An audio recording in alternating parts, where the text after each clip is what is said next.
በስመ አብ ወወልድ ወመንፈስ ቅዱስ አሃዱ አምላክ አሜን። በጌታችን በመድኃኒታችን በኢየሱስ ክርስቶስ ፍጹም ሰላም በያላችሁበት እንደምን ቆይታችኋል? የዕብራውያን መልእክት ጥናታችንን እንቀጥላለን። ወደኋላ የሚመለሱ ፈተናና ችግርን ለመቀነስ ብለው ለሚንሸራተቱ እግዚአብሔር ወደ በለጠው የመንፈሳዊ እድገት እንዲመጡ የሚጠራበት ጥሪ የሚከተለውንም ቅጣት በማሳየት የጻፈው የሰጠው የላከው ማስጠንቀቂያ ነው። ለቻናሉ አዲስ ከሆናችሁ ሰብስክራይብ በማድረግ እንድትጀምሩ ሌሎችም እንድታካፍሉ ጠይቃችኋለሁ። አገልግሎቱን በገንዘብ ለማገዝ የምትፈልጉ በስክሪኑ ላይ ባሉት አካውንቶች በማስገባት የእግዚአብሔርን ስራ ለእናንተም በረከት ሆኖ እንድታግዙ እግዚአብሔር ፍቅር አሳስባችኋለሁ። አገልግሎቱ ብዙ ነገር ይፈልጋል። በዚህ አገልግሎት ብዙ የተከፈቱ በሮች መጥተዋል። ከገንዘብ ባሻገር ብዙ አገልግሎት የሚፈልጉ ነገሮች አሉና እግዚአብሔር እንዳሳሰባችሁ ልባችሁ ከተነሳሳ በስክሪኑ ላይ ባሉት ቁጥሮች በመደወል ልታገኙ ትችላላችሁ። የዕብራውያን መልእክት ምዕራፍ 6 ከቁጥር 4 እስከ 6 አንድ ጊዜ ብርሃን የበራላቸውን ሰማያዊንም ስጦታ የቀመሱትን ከመንፈስ ቅዱስም ተካፋዮች ሆነው የነበሩትን መልካሙንም የእግዚአብሔርን ቃልና ሊመጣ ያለውን የዓለም ኃይል የቀመሱት በኋላም የካዱትን እንደገና ለንስሐ እነርሱን ማደስ የማይቻል ነው። ለራሳቸው የእግዚአብሔር ልጅ ሰጥቶታልና ያዋርዱትማልና ይላል። ይህ የመጽሐፍ ቅዱስ ክፍል በሚገባ ማስተዋል ይፈልጋል።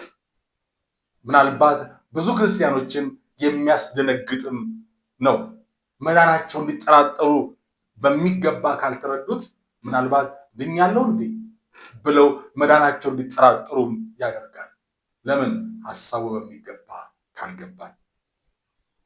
ምንድነው አከራካሪው ሐሳብ እዚህ ጋር የሚነሳው ብንል፣ አንዴ ድህነትን ያገኘ ሰው እንዴት መልሶ መዳኑን ያጣል?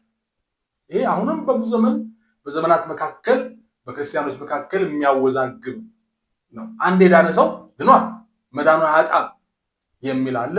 የለም፣ ክርስቶስ ያድናል። የመስቀል ላይ ስራው ነው መዳኛችን። ነገር ግን ሰው በዚህ ጽድቅ መኖር ካልቻለ ግን መዳኑን ያጣል የሚሉ አሉ። እኔ ከነዚህኛው ነኝ። መጽሐፍ ቅዱስም የሚያስረግጥ ይሄን ስለሆነ እንደፈለክ ኑር፣ እንደፈለክ ተጨማልቀህ ሂድ፣ ምንም አትሆንም የሚል የለም። የዳነ ሰው በነገራችን ላይ እንደው ላንሳና ሰው ከዳነ በኋላ ኃጢአት መስራት እንዴት ይችላል? አይችልም እኮ። መጽሐፍ ቅዱስ የሚነግረን ሐዋርያው እንደሚጽፍ ዘሩ እኮ ነው። ብርቱካን እኮ ሲያድግ አድጎ እኮ ቅጠሉ ትንሽ እንኳን ሊመሳሰል ቢችል ቆምጣጤ እኮ አይሆንም፣ ብርቱካን ነው የሚሆነው፣ ምክንያቱም ዘሩ ነዋ።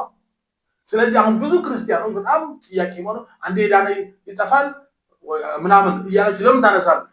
ኃጢአት የመስራት ስጋችን ለኃጢአት እያመታቸ ነው። እንደሱ ከሆነ እኮ ኃጢአት የሚናፍቅ ከሆነ አልዳንክም። ሲጀመር ድኛለሁ ያልከው አፍ ላይ ነው። ሰው የተሰጠው መዳን መጠበቅ አለ። እነኚህ እኮ ሰዎች የሚጻፍላቸው ኃጢአት ሰርተው እኮ አይደል፣ ክርስቶስን እኮ ክደውም አይደል፣ ግን የመጣባቸው ፈተና እያዩ ለምን ትንሽ ፈተናውን ብናቀል ትንሽ ቀለል ብናረገው ብለው ትንሽ እኮ ነው ወደ ብሉይ ኪዳኑ ወደ ተፈጸመው ትንቢትና ጥላ ወደ ነበረው እኮ ነው እየሄዱ ያሉት። እነሱን እኮ ነው የሚያስጠነቅቃቸው። ታዲያ አንተ ኃጢአት ሰርተህ በስጋ መዳንህን ታጣለህ እንጂ መጀመሪያ አልዳንክም ኃጢአት ከናፈቀ። ነገር ግን እዚህ ጋር የሚያከራክረው ሐሳብ እንዳነሳ ነው እዚህ ጋር ያለው ሰው አንዴ መዳኑ ካገኘ ያጣል መዳኑን የሚል ነው። ነገር ግን ቅድም እንዳነሳ ነው ሰው ከዳነ በኋላ መዳኑን አያጣም በምንም መንገድ ኃጢአት ካልሰራ። ከሰራ ደግሞ መጀመሪያውንም ጄኒውን የሆነ ወይ ደግሞ እውነተኛ የሆነ ድህነት አልተቀበለም፣ ፌክ ነበረ፣ ማስመሰል ነበር። አፉ ነው የሚለው፣ ልቡ አልተለወጠም። መጽሐፍ ቅዱስ በልብ ብታመን ነው የሚለው፣ ከዛ ነው በአፍ ብትመሰክር። ነገር ግን እነኚህ ሰዎች በእርግጥ ድነው ነበረ? እዚህ ላይ የተጠቀሱ ሰዎች አዎ ድነዋል። ለምንድን ነው የሚለው? የቀመሱት ይላል። የቀመሱት ቀምሰዋል። መቅመስ ሲል ምን ማለት ነው? እኛውን ቀመስ አድርጎ ተወስነን በደንብ አለመብላት አለመጥገብን ያሳያል። ግን እዚህ አይደለም። የቀመሱ ሲል ድህነቱን የተቀበሉ ያመኑ ማለት ነው። ለምሳሌ በዕብራውያን 2:9 ላይ ምን እንደሚለው ሞትን ይቀምስ ዘንድ እኮ ብሎ ስለ ኢየሱስ ተናግሯል። ሞትን ይቀምስ ዘንድ ሲል ስለ ኢየሱስ ሲናገር ሞትን ቀመስ አድርጎ ወጣ ማለት ነው። ሞቷል። ክብር ለስሙ ይሁን። በትንሣኤ ያልተነሳ ግን ሞቷል። ስለዚህ ቀመሰ ማለት ነካ አድርጎ ተመለስ ሳይሆን ምን አለው? በእርግጥ ሞቷል። እነዚህም ሰዎች በእርግጥ ድነዋል። ህይወትን አግኝተው ነበር። የዘላለም ህይወትን እረፍት ተቀብለዋል። ይሄ የማስመሰሉ መዳን በእርግጠኛነት አልቀመሰም። አፉን እንጂ ቢያወራው ይዘላል እንጂ ውስጡ ባዶ ነው። ይፎክራል እንጂ ሰላም የለው እና ቀምሰዋል ሲል በጎነቱን አግኝተዋል ማለት ነው። እና ታዲያ ምንድን ነው ግን ምን መጣባቸው? የእግዚአብሔርን ኃይል እንዲክዱ ወይም ወደኋላ እንዲሸራቱ ምን ገጠማቸው? እንደገና ንስሐ የማይኖረው ነው። ለምሳሌ ዳግም ለንስሐ ማደስ አይቻልም ይላል። ምን ማለት ነው? ንስሐ የሌለው ህይወት ነው። መጽሐፍ ቅዱስ እኮ መንፈስ ቅዱስን መስደብ ብቻ ነው ንስሐ የለውም የሚል። ታዲያ ለንስሐ ማደስ አይቻልም ሲል ምን ማለት ነው? እንደ ካዱ አይገባቸው፣ ከእውነት እንደወጡ አይገባቸው።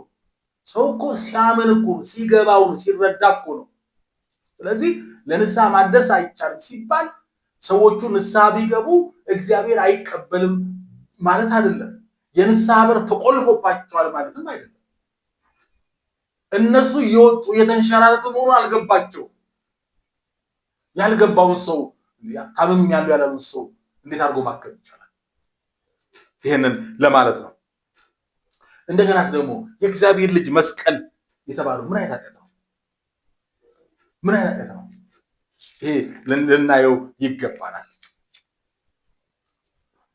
እስቲ እንመልከት። አንደኛ የበራላቸው ይላል። እዚህ ሲናገር የበራላቸው ሲል ምን ማለት ነው? ዮሐንስ 3 ከ19 እስከ 22 ዮሐንስ ወንጌል ምዕራፍ 3 ከ19 እስከ 22 አይደለም እንደው ቃሉን ክፍል ባነበው ደስ ይለኛል። ዮሐንስ ወንጌል ምዕራፍ 3 ከቁጥር 19 እስከ 22 ምን ይላል?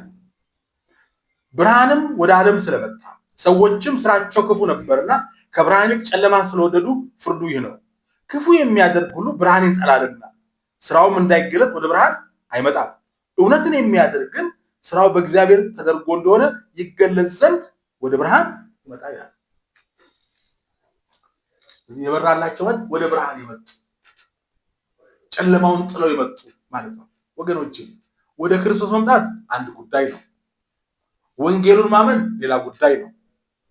ለወንጌሉ መልስ መስጠት ደግሞ ሌላ ጉዳይ ነው። ወደ ክርስቶስ የመጡ ሁሉ አልዳኑም። 5 ገበያ ህዝብ መካከል እኮ ጥቂት ሰዎች ነው የቀሩት። ወንጌሉን ማወቅ እውነትን ብታውቁ ብሏቸዋል እኮ ጌታ ኢየሱስ ዮሐንስ ወንጌል ምዕራፍ 8 ላይ እየተማሩ እየተመላለሱ እሱ ግን ብታውቁ ይላቸዋል። አላወቁ ማለት ነፃ ነው። እና የመገለጥ ሊኖረን የሚችለው ክርስቲያን በእውነት ስንድን ብቻ ነው። ሁለተኛ ደግሞ የቀመሱ ነው የሚለው። መቅመስ የሚለው ምንድነው? የድህነት ማረጋገጫ ነው። የድህነት ማረጋገጫ ምንድነው? ሐሴት፣ ደስታ፣ እረፍት ነው። የሐዋርያት ሥራ ምዕራፍ 8 ላይ የሐዋርያት ሥራ ምዕራፍ 8 ከ38 እስከ 39 ላይ ኢትዮጵያዊ ጃንደረባ ባኮስ ይባላል አባቶቻችን በመንገድ ላይ ወንጌሉ ከነገረው በኋላ ስለማን ስለ ኢሳይያስ ነው 53ን እያነበበ ነው አይደል? አባቶቻችን ደረቅ ሐዲስ የሚሉትን ክፍል እያነበበ ነበር። ስለማን ነው የሚናገረው? ነብዩ ስለራሱ ነው ስለሌላ ነው አለው። ነገረው። መጽሐፍ ቅዱስ ሲነግረው ከዚያን ጀምሮ ስለ ኢየሱስ ክርስቶስ ወንጌል ሰበከልታል። ይሄ ክፍል ደስ ይለኛል። ከየትም ተነሳ ስለ ኢየሱስ ክርስቶስ ወንጌል ሰበከ። እሱ ነው መነሻው። መጨረሻ ላይ ምን ሆነ?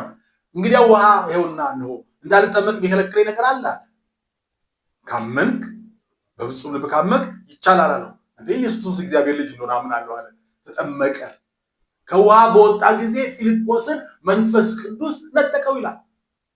አልተገኘም። ዞር ሲል የለም። እኛ ምን ነው ይሆን? በስመ አብ ወልድ መንፈስ ቅዱስ ምንድን ነው? የምን ምትሃት ነው እንል ይሆናል። ሰውየው ግን በቀጥታ የወንጌል አገልጋይ እንደዚህ ነው። ወንጌል ትነግራለህ፣ ሰዎች ከክርስቶስ ጋር ይገናኛሉ፣ አንተ ዞር ትላለህ። ክርስቶስ ብቻ ነው የሚጎዳው። ለዚህም ነው እኮ ምን አለ? ደስ እያለው መንገዱን ይሄድ ነበር ይላል። እውነተኛ ደስታ ይሄ ነው። የቀመሰ ሰው ይሄ ነው። ሶስተኛው የመንፈስ ቅዱስ ተካፋዮች ይላል። የሐዋርያት ሥራ ምዕራፍ 2 ይነግረናል። የሐዋርያት ሥራ ምዕራፍ 2 ቁጥር 38 ማየት ይቻላል። መንፈስ ቅዱስ በመንፈስ ቅዱስ ወይ በእሳቱ መጠመቅ፣ የመንፈስ ቅዱስ ስጦታ ማግኘት፣ መንፈስ ቅዱስ በብዙ ህይወት አቅጣጫ ሲያጸናን ሲመራን፣ በጸሎት ህይወታችን ሲቀየር ሮሜ 8:26 ምን ነው መንፈስ በማይነገር መካተት ስለ ቅዱሳን ይማልድናል። እንዴት መጸለይ እንዳለብን አናውቅም፣ ግን መንፈስ ቅዱስ በጸሎት ሲያግዘን፣ በኃጢአት ላይ ድል ሲሰጠን ሮሜ 8:13 በመንፈስ ቅዱስ ኃይል የሥጋን ስራ መግደል። ስለዚህ የመንፈስ ቅዱስ ተካፋዮች ሲል ብዙ አቅጣጫ ያለው ነው። ሶስተኛው ደግሞ የእግዚአብሔር ቃልና ሊመጣ ያለውን የዓለም ኃይል ነው። የክርስቲያኖች ልምምድ ቃሉን መስማትና ለቃሉ ምላሽ መስጠት፣ ከዚያስ ቃሉ ወደ ጠንካራ የክርስትና ህይወት ይለውጣል። ወደ ጌታ መምጣት እንድናስብ ያደርገናል። ይህን የእግዚአብሔር በረከት ከተካፈሉ በኋላ ወደኋላ ማለት አደጋለሁ ወደኋላ ማለት። እነዚህ ሰዎች ወደኋላ ያሉት ኃጢአት ፈልገው አይደለም፣ ጥንቆላና አጋንንት አሰራር ፈልገው አይደለም። ፈተናውን ለማቅለል ትንሽ እንደው ዱላውና ድንጋዩን ነቀፋና ስድቡን ለመቀነስ የብሉይ ኪዳኑን ሰዎችን ብዙዎቹ አይሁድ የሚከተሉትንም እስቲ የሙሴን ሕግንም ያንንም መገረዙንም እንዲሁ የቤተ መቅደስ ስርዓቱንም እሱንም እስቲ ነካ ነካ ብናደርግ እኮ ነው ያሉት። ግን አደጋ ነው ይላቸዋል ጸሐፊው። ወገኖቼ አንድ ነገር ነው፣ በክርስትና ህይወት ውስጥ እያሉ ኃጢአት መስራትና ለንስሐ ዕድል አለው፣ ፈጽሞ ክርስትናን መተው ግን ይለያያል። ሰይጣን የሚወድ ስትወድቅ አለቀን ይላል አይደለም። ኃጢአት መስራትን እያበረታታው አይደለም። በክርስቶስ ያሉ ሰዎች አዲስ ፍጥረታቸው ለኃጢአት ልባቸው ዝግ ነው የሚሆነው።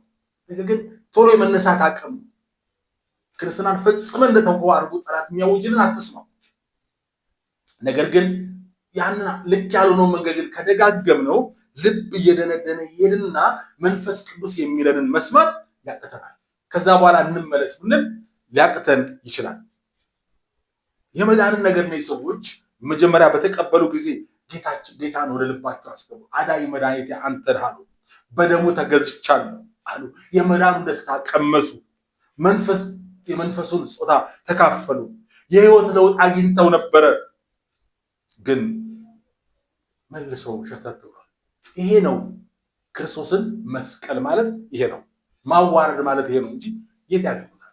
የተከፈለላቸውን ዋጋ ዝቅ አድርገው መከራውን ከሆነ ነገር ጋር ሊያገናኙ ሲፈልጉ ያዋርዱታል። በነገራችን ላይ ማዋረድ የሚለው ለራሳቸው እንጂ እሱን ማየት ያገኙታል። እንኳን ዛሬ በአባቱ ቀኝ በክብር ተቀምጦ ትናንትና ማንም ሊያዋርደው አልቻለም። ፈቅዶ ካደረገው በቃ ክብር ለክርስቶስ ለጌታችን ለኢየሱስ ነው።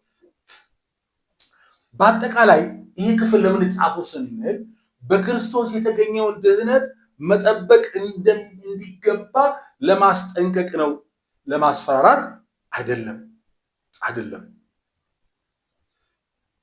ለምን ዝቅ ብለን ስንመለከት እኮ እንደተቆረጡ አይደለም፣ ሲያበረታታቸው እናገኛለን። እያበረታታቸው ነበረ። የቀደመው በጎ ነገራችሁ እኮ አይረሳም ይላቸዋል። ይሄ ሁሉ የሚጻፈው መሰባሰባችሁን አጥተው ወደፊት እንደሳለ መሰባሰባችሁን አጥተው እያለ ያነቃቃቸዋል። እነዚህ ሰዎች የተቆረጡ አይደሉማ፣ ግን መሸራተት ስለጀመሩ ነው። አሁን በዚህ ክፍል ላይ ምን አመለካከቶች አሉ የሚለውን ሀሳብና ልጨርስ። አንደኛ ክፍሉ የሚናገረው በእርግጥ ደህንነታቸው ስላጡ ሰዎች ነው። ይሄ የሚነሳው አንዱ ሀሳብ ነው። አንዳንዴም ሳናቅ እቺን ቃል ለጠፉ ሰዎች የምንጠቅስበት ስላለ፣ ሁለተኛ ደግሞ በመንፈሳዊ ህይወታቸው በተለይ ያላሳዩትን የብርሃን ክርስቲያኖችን ነው የሚያሳየው ይህ ክፍል። እደጉ፣ ብሰሉ፣ አለበለዚያ ግን ቅጣት ይጠብቃችኋል እየተባሉ ነው እነኚህ የብርሃን ክርስቲያኖች። ሶስተኛው ደግሞ ክርስቲያኖች ነን ሲሉ የነበሩ በኋላ ግን ክህደታቸው ሲገለጥ ቀድሞውኑ ክርስቲያን ያልነበሩ ድህነታቸው ጀኒን ያልነበረ ወይ ደግሞ ትክክለኛ ያልነበረ ሰዎችን ያመለክታል። አንደኛ ዮሐንስ 2:19 ማየት ትችላላችሁ። አንደኛ ዮሐንስ 2:19 ወጡ ከኛ ወገን ወጡ፣ ቀድሞ ከኛ ወገን አልነበሩም ይላል። እንደገና ዮሐንስ 2:23-25 ጌታ ያውቃቸው ነበር አልዳኑም ነበር ይላል። አልተማመናባቸውም፣ የሰውን ልብ ያውቅ ነበር ይላል። እንደገና ዮሐንስ ወንጌል ከ31 እስከ 42 እና ምንድነው የእስራኤል የምድረ በዳ ተጓዦች ከግብፅ ወጥተዋል፣ ከነዓን ግን አልገቡም። ምድረ በዳን የቀሩት ለምን? ባለማመናቸው። ቢያምኑ የተሰጣቸውን ተስፋ ቃል ፈተናውን አይተው እኮ ሊፈሩ ይችላሉ። ግን ፈርተው ምንድነው የሚወስኑ ስትሉ እንመለስ፣ ሽንኩርት ይሻለናል፣ ግብፅ ይሻለናል፣ አንተ ሙሴ እግዚአብሔር የለህ ነው። ስለዚህ መጀመሪያም ከግብፅ እግራቸው ወጣ እንጂ ልባቸው ከግብፅ አልወጣም። ሌላስ ደግሞ የሚያነሳው ጸሐፊው እምነትን የመተው የመካድ ፈረንጆቹ አፖስቶሲ የሚሉት አደገኝነትን እያስጠነቀቀ ነው። በፈቃድ አውቆ ወዶ ክርስቶስን ክዶ ወደ ቀደመ አሮጌ ሕይወት መመለስ በጣም አደጋ ነው ወገኖች። የእግዚአብሔር ልጅ በአኗኗራችን በእምነት ውሳኔያችን እንዳናዋርደው ያስፈልጋል። ትንሽ ልመሳሰል ስትል እኮ ክርስቶስን የሰቀልከው አንተ ፈተና ልትቀንስ ሰዎች የሚሰጡን ስም ዛሬ እኮ አልወጣሁኝ እኮ ሌላ ቦታ አልልኩኝም ለማለት ብለህ ለመመሳሰል ብለህ ግን የምታደርገው ነገር ክርስቶስን የሚያስክድ ነው። ደግመህ የሰቀልከው ክርስቶስ ብቻውን አዳኝና መድኃኒት መሆኑን ትተህ ሌላ ነገር ስትጨምር ክርስቶስን እየሰቀልከው እንደሆነ እያዋረድከው እንደሆነ ሊገባ ይገባል። ለዚህ ነው መጽሐፍ ቅዱስ የተቀደሱበትን ኪዳን ደም መርገጥ ደግሞ ማርከስ አደጋ ነው ያለው ዕብራውያን ምዕራፍ 10 ከ27 ጀምሮ። ወገኖቼ አዎ ቀምሰናል፣ አግኝተናል። ታዲያ ለምንድነው መጽናት ያቃተን? ምንድነው ያጓጓል? ለምንድነው ለመመሳሰል ሸርተት የምንለው? አያዋጣም። እግዚአብሔር ጸጋውን ያብዛልን። ሰላም ነው። ቸር ይግጠመን።